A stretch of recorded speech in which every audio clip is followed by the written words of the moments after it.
زمارونو او خويندو نن زه تاسو ته د الله الصمد الله بې نیازه دی د دې یو داسې وظیفه هیمه چې انشاءالله په ورځو کې نه په ګینټو کې نه په منټونو کې به د ورسره الله کار کوي د هر قسمه ایمرجنسي حاجت لپاره یعنی اچانک تا ته څه حاجت پیښ شو یا پتا باندې اچانک څه مشکل راغلی دی څه مسله درته پیښه شوه د هغې دپاره هم کولی شي یا یو داسې حاجت دی چې ډېرې وظیفې دې وکړې دعا دې نه قبلیږي هغه کار دې نه کیږي انشاءالله تاسو دا عمل هم ضرور وکړئ که ستاسو د رشتې مسلې انشاءالله رشته به هم الله وکړي که د خوښې رشته کې ستاسو رکاوټ وي هغه به هم ته الله ختم کړي که د نوکرۍ مسلې دي روزګار مزدوري درته نه میلاویږي د هغې دپاره هم کولی شي د کاروبار د ترقۍ دپاره د قرض نه د خلاصي دپاره د خپل ذاتي کور دپاره د بیماری ختمېدو دپاره د اولاد دپاره د هر قسمه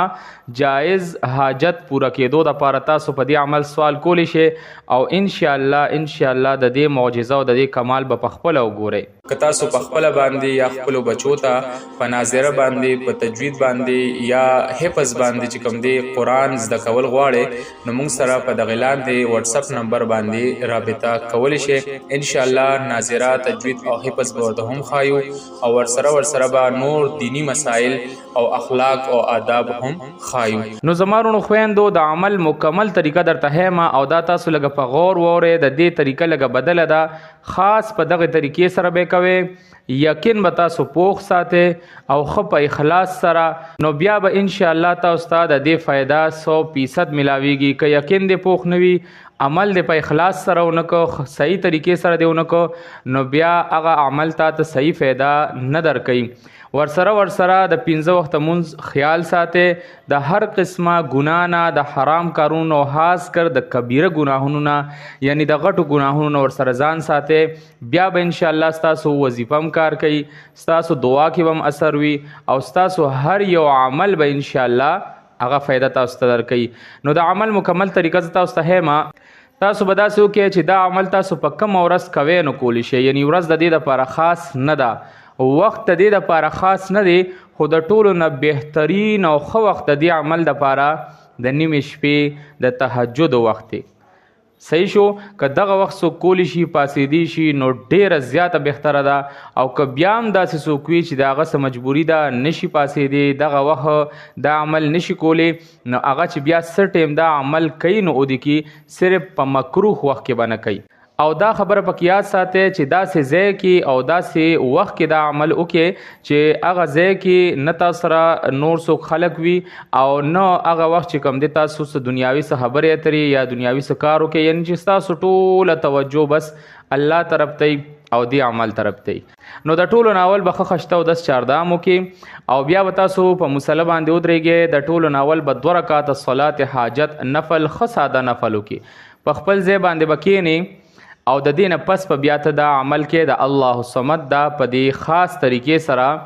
چې تاسو به د ټولو نه اول 3 ځله درود پاک ووایئ کم درود پاک چې موږ په مونځ کې وایو درود ابراهیمي هغه به 3 ځله ووایئ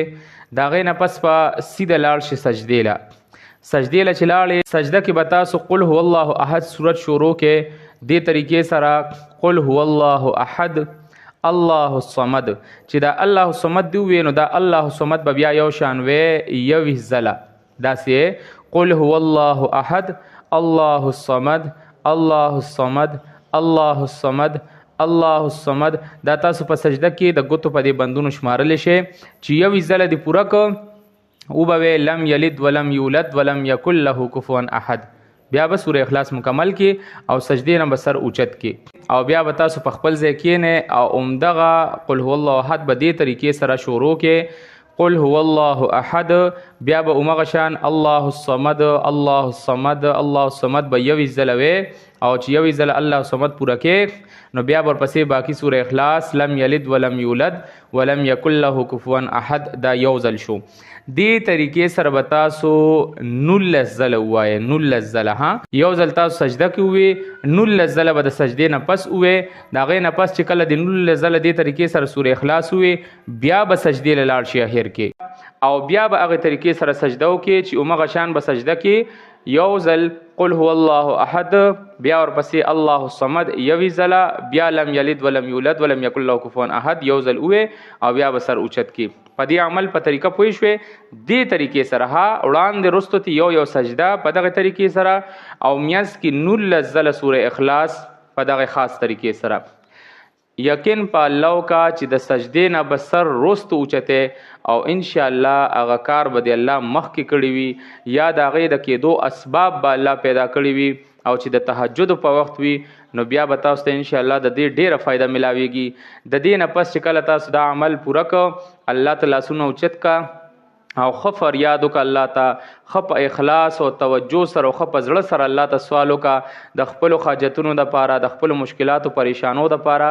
دا عمل چې ان شاء الله تاسو یو ظلم وکې نو که تاسو هر څومره سخت مشکل کې ګیری هغه مشکل بم الله حل کی. او که داسې یو حاجت چې د ډیر وخت نه پوره کیږي نو دا عمل تاسو روزانه کوئ. په دې باندې ټوټل نیمه غنټه بس تاسو لګي او دا غې نه پس سوال کوئ.